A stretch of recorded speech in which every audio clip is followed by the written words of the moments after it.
Hi, I'm Paul Friedman. I'm the founder of the Marriage Foundation, and the topic is a question: how to cope with a spouse with chronic illness. And first of all, let me say that there's some things in life that are just tough, and there's some answers, but mostly I want to convey that I feel for you, that I really care. I wish nobody had to suffer. I really do.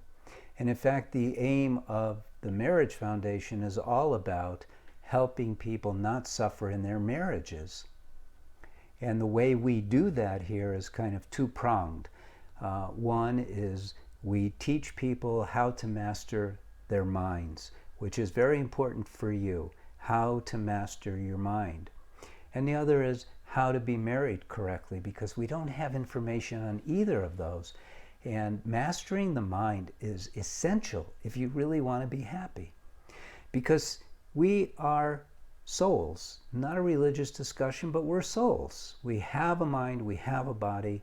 And in your case, you have a husband or a wife with a chronic illness, and they are having a tough time. You have to admit that no matter how difficult it is for you, you don't want to change places with them. And so recognize that when people feel helpless, which is what happens when we have a tremendously intense problem like this, a physical problem, we feel helpless. And we don't want to feel helpless. Now, we don't get the spiritual training so that we could recede into our souls and sit like a yogi and not feel helpless no matter what our body is going through. So what happens is the mind, which is driven by the body's drive to survive, is totally freaking out, flailing, taking it out on everyone. And guess who gets the brunt of it? It is the person closest to the person, which is what you are. You're their spouse. And in their mind, not in their heart, but in their mind, this is why you're there. You promised in sickness and in health. I'm not going to lay that on you. I know what you're going through. But I am going to tell you that the secret sauce here, the thing that you can do is, number one, acknowledge that they have it worse than you. And what they're doing is not to pick on you, not to make you feel badly, not to make you feel guilty. They don't really want to be totally dependent on you if that's the case. Who would choose that? No. But they're scared stiff. They are totally scared. And you're going, well, wait, I still have to go on with my life. I can't be here for them, constantly 24 hours a day, but you can be with your heart. And you have to pull yourself out of the drama that their reaction to their illness is creating for them. You have to pull yourself out of that. And how you do that is not by pulling yourself out, which is a negative thing, but by putting yourself into the consciousness of love and support. The consciousness. Don't worry about your behavior, but every time you feel this pressure, go, I choose to love my husband, my wife. I choose to understand with compassion what they're going through. And talk to your mind and tell your mind, I'm not going to tolerate you, because you're not your mind. I'm not going to tolerate you allowing victim consciousness to creep in.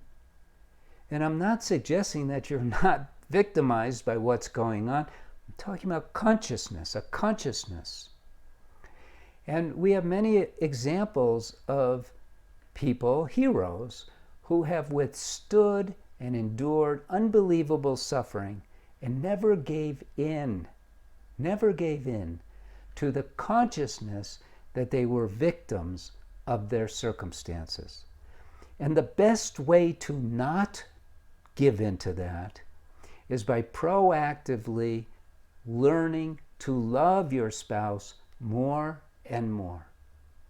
And remind yourself this is not permanent. The world, life, throws things at us, and we get through them. We get to the other side.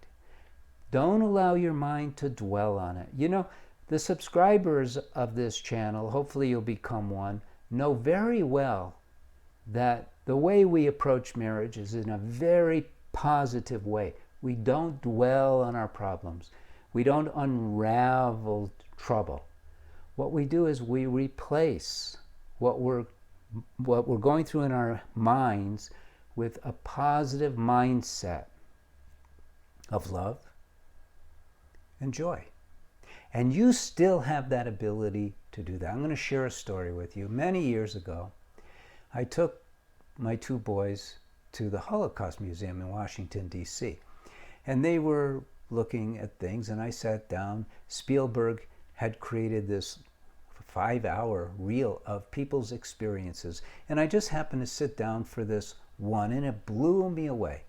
This person is telling a story, and he's saying, you know, my friend is praying. And I said to my friend, how could you pray? How could you be thankful to such a God who has put us in here? You've lost everything, and you're probably going to lose your life. How can you be thankful?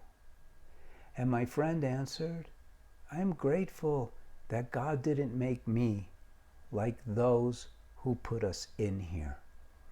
And I was just profoundly impressed. This person was in undeniably the worst imaginable situation one can be in, and he chose to have a positive attitude. You have that same ability because you're a human being. You have free will, you have volition, and you have the consciousness to know, I can be a lover, I can be loved, I can be a positive force, and I don't have to cope with my spouse. There's a part of me that has to work with my spouse's craziness, if you will, but I don't have to be attached to it. I don't have to take it personally. I could remember God, remember that I'm a soul, remember that I'm in love, and infuse joy into our marriage, even though we are going through an incredibly tough time. Try that. See if that works. You know, I don't mean to sound like a flower child here, but love is always the answer. It is. Feeling love, because that love comes from our Creator, and it is the one reality in this temporary dream of life that we have. Thank you for joining me. I hope you visit again, and I pray that your situation will change and that your wife or your husband emerges from their chronic suffering and illness, and once again you enjoy the life that you chose to enjoy together as soulmates. God bless you, and take care. Thank you.